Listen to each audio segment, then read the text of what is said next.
Qu'est ce que l'alimentation cachère et qui peut l'appliquer? Savez-vous ce qu'est l'alimentation cachère? Il s'agit d'un régime complexe d'alimentation suivi par les Juifs. Nous allons vous expliquer en quoi elle consiste, comment on peut la suivre et quelles sont ses règles. Poursuivez votre lecture. L'alimentation cachère n'est pas un style de cuisine. Elle va bien au-delà de cela car elle est enracinée dans un ensemble de règles diététiques du judaïsme, que l'on connaît sous le nom de kashrut. Tous les Juifs ne la suivent pas mais, pour ceux qui le font, il s'agit d'une façon de montrer son respect à Dieu et de se connecter avec foi à leur communauté. Le mot anglais kosher vient de la racine hébreuse kasher qui signifie « approprié »,« pur » ou « apte à la consommation ». Les règles de base de cette alimentation sont d'origine biblique. Elle ne prend en compte que les aliments qui respectent les préceptes établis, ceux que l'on dénomme kosher ou kasher. Ceux qui ne les respectent pas portent le nom de tréfa ou taref.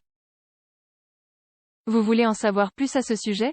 Même si les lois du kosher sont longues et complexes, nous allons explorer de façon simple ce type d'alimentation et voir qui peut l'appliquer. Sur quoi se base l'alimentation cachère? Les lois pour suivre une alimentation cachère sont connues, de manière collective, sous le nom de kashrut et se trouvent dans la Torah, la première partie de la Bible juive. Le docteur David Kramer explique que les instructions pour appliquer ces règles de façon pratique se transmettent à travers la tradition orale. Plus concrètement, elles définissent les aliments qu'une personne peut manger ou non, et comment on peut les produire, traiter et manipuler avant de les consommer. Par ailleurs, elles déterminent les combinaisons d'aliments que l'on doit éviter. Les Juifs pratiquants sont convaincus que suivre une alimentation cachère signifie respecter la volonté de Dieu. Les trois catégories sur lesquelles cette alimentation se base sont les suivantes. Viande et volaille. Produits laitiers et de traite. Pareve, qui inclut le poisson, les œufs et les aliments d'origine végétale. L'une des règles les plus importantes de cette alimentation est que la personne ne doit jamais combiner viande et produits laitiers. Par ailleurs, on doit utiliser des ustensiles différents pour les viandes et les produits laitiers et faire attention de ne pas les laver dans la même eau. Si on mange de la viande, on doit attendre le prochain repas avant d'ingérer des produits laitiers et vice-versa. Les aliments qui portent le nom de pareve peuvent bien être combinés avec ces différentes options. Aliments que l'on doit éviter dans l'alimentation cachère. Il est probable que le type d'alimentation sur lequel se base le régime cachère soit l'un des plus stricts qui existent, et c'est pour cela qu'il inclut beaucoup de restrictions. Voici quelques aliments qui ne sont pas permis. Animaux qui n'ont pas de sabots fendus et qui ne sont pas des ruminants. Par exemple, les porcs, les lapins, les lièvres, les écureuils, les chats, les chiens, les chameaux, les kangourous et les chevaux. Poissons et fruits de mer qui n'ont pas de nageoires ou d'écailles. Les crevettes ne sont pas permises, tout comme les gambas, le poulpe, les crabes, les huîtres et les langoustes. C'est aussi le cas des baleines, des requins, des espadons ou des dauphins. Rapaces ou charognards comme les hiboux, les faucons, les mouettes, les vautours et les aigles. L'autruche et le faisan sont également interdits. L'arrière-train des ruminants autorisés. On inclut ici le flanc, l'échine, la jambe et le faux filet. La majeure partie des insectes ne sont pas considérés comme cachères. Les fruits et légumes doivent donc bien être lavés avant de les manger. La graisse autour des organes vitaux ou du nerf sciatique des animaux considérés comme cachères. Aliments permis dans l'alimentation cachère. Les aliments qui respectent les préceptes de la kashrut sont considérés cachères. Nous allons vous mentionner ceux d'origine animale et végétale permis pour ce type d'alimentation. Viande, fléchique. Les viandes doivent avoir certaines caractéristiques spéciales pour être considérées comme des aliments cachères, qui vont de l'espèce au sacrifice en passant par la préparation. Dans ce contexte, la viande comestible fait référence à celle de certains mammifères et certaines volailles ou de leurs dérivés, comme le bouillon, la sauce ou les os. Les critères suivants doivent être remplis. Il doit s'agir de ruminants avec le sabot fendu ou fourchu, comme les moutons, les vaches, les chèvres, les agneaux, les bœufs et les cerfs. On peut seulement consommer les parties avant de ces ruminants. Oiseaux domestiqués comme les oies, les cailles, les pigeons, les dindes et le poulet.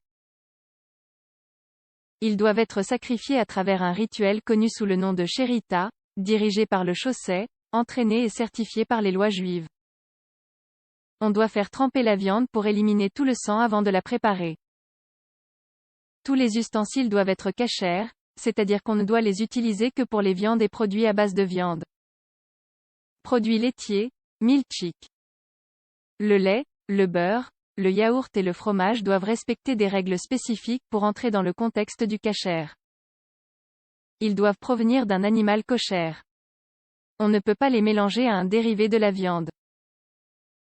Par exemple, la gélatine, qui est faite à partir du collagène, ou la présure, un enzyme qui se trouve dans l'estomac des mammifères et que l'on utilise pour obtenir les fromages durs.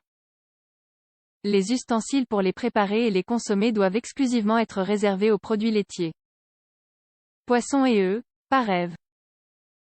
Poissons et œufs ont leurs propres règles mais on les classe dans le même groupe, celui des parèves ou neutres, parce qu'ils ne contiennent ni viande, ni lait.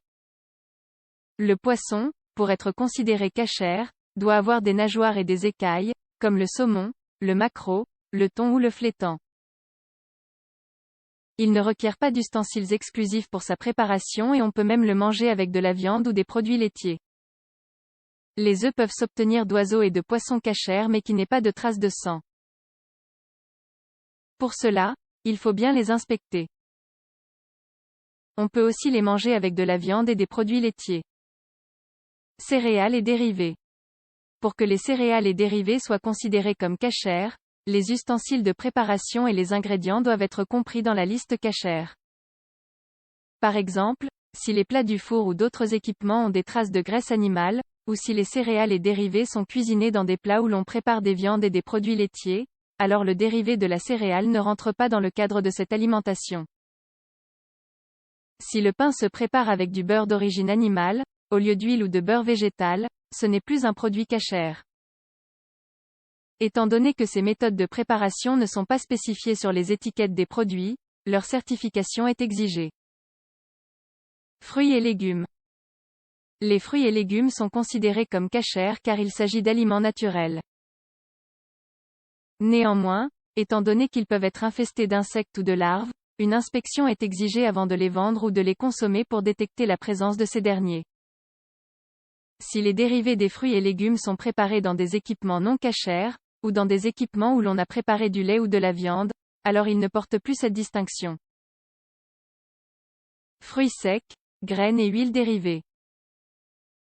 Certaines complications au cours du traitement des fruits secs, des graines et des huiles peuvent les transformer en aliments non kasher, à cause de la possible contamination croisée quand des produits à base de viande ou des produits laitiers ont été utilisés dans ces mêmes équipements. Comme le soulignent certains experts à travers Advance in Biochemical Engineering, Biotechnology, les huiles sont des aliments extrêmement transformés car il est nécessaire d'éliminer certaines substances nocives pour les rendre comestibles. Ainsi, pour faire partie de l'alimentation kasher, chaque étape de la préparation doit être surveillée. De cette façon, on garantit le respect des stipulations. Vin. Comme dans les cas antérieurs, le vin doit se préparer avec des équipements kasher. Bien évidemment, cela concerne aussi ses ingrédients. Cette boisson est l'un des produits qui demande le plus haut niveau d'exigence car elle fait partie de nombreux rituels religieux juifs. Il convient de souligner que le processus de production du vin kasher est développé et surveillé par des juifs pratiquants. Dans le cas contraire, il ne serait pas validé. Règles de Pâques pour l'alimentation kasher. Lors de l'activité religieuse de Pâques, on applique beaucoup plus de restrictions diététiques kasher. Par exemple, traditionnellement, tous les produits de céréales avec de la levure sont interdits. Ces céréales portent le nom de jametz et incluent le blé, l'avoine, l'orge, le seigle et l'épeautre. Certains de ces grains sont parfois permis, s'ils ne sont pas au contact de l'humidité pendant plus de 18 minutes et ne contiennent pas d'agent levant comme la levure. Un exemple de cette exception est le matzah, un pain plat sans levure qui n'est pas considéré jametz, même s'il est élaboré avec du blé. Certification d'aliments kasher. La complexité dans le traitement moderne des aliments explique pourquoi les défenseurs du régime kasher s'assurent de consommer des aliments avec le niveau d'exigence stipulé dans leur loi.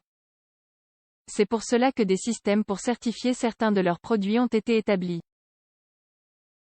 Les produits certifiés kasher doivent porter une étiquette sur l'emballage, qui indique le respect de toutes les règles exigées. Il existe différentes organisations pouvant les certifier. Si l'aliment est certifié pour Pâques, ceci sera indiqué sur une étiquette à part. Le niveau de précision et d'exigence de l'alimentation kasher est évident. Beaucoup de juifs choisissent cette alimentation parce qu'elle leur permet d'être davantage connectés à leur héritage religieux. Cependant, malgré les restrictions, une alimentation kasher peut offrir un équilibre et une variété nutritionnelle.